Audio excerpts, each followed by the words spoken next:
শুভ দুপুর বন্ধুরা, আজকে সবাই কেমন আছেন? আশা করি সবাই ভালো আছেন। নতুন একটি রান্নাবাড়ির ভিডিও নিয়ে আসলাম। আজকে রান্না করে নেব শুটকি, লইটা শুটকি, যেটা হচ্ছে সুন্দর করে শুকনো খোলায় ভেজে তারপর হচ্ছে গরম জলে একটু ভাপিয়ে নিলাম।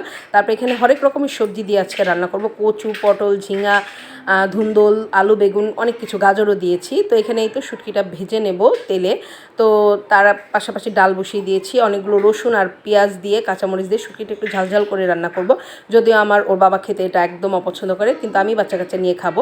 তো তারপর ঠান্ডা জল দিয়ে ভালো করে ধুয়ে নিয়েছি শুটকিটা। যতক্ষণ না আপনার মনে না হবে যে পারফেক্ট পরিষ্কার হয়েছে, ততক্ষণ এটাকে ধুয়ে পরিষ্কার করে নেবেন। তো এই তো তারপর হচ্ছে সুন্দর করে ভাজা ভাজা করে তারপর আমি সবজিগুলো একে একে সব দিয়ে দেবো।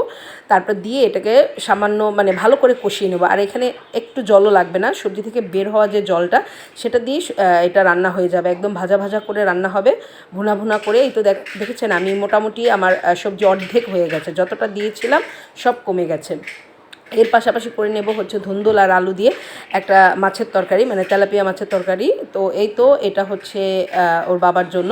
তো এই তো দুপুরবেলা এই ধরনের হালকা পাতলা রান্না। তো দেখা যায় যে গরমের মধ্যে যেটা খেলে আসলে ভালো লাগে, শুটকিটা খেলে আসলে মুখে একটা ব্যালেন্স চলে আসে। তো এই তো দুপুরে রান্না হয়ে গেল আমার। এখানে মাছের তরকারি, তারপর ওর বাবার জন্য আলু আর হচ্ছে ভেন্ডি ভেজে নিয়েছি, কারণ সে শুটকি খাবে না। আর এই তো শুটকির তরকারি, ডাল। এই তো আজকে দুপুরের আয়োজন এই পর্যন্ত। ভিডিও ভালো লাগলো অবশ্যই লাইক দিয়ে পাশে থাকবেন। টাটা, বাই বাই, সবাই সুস্থ থাকবেন।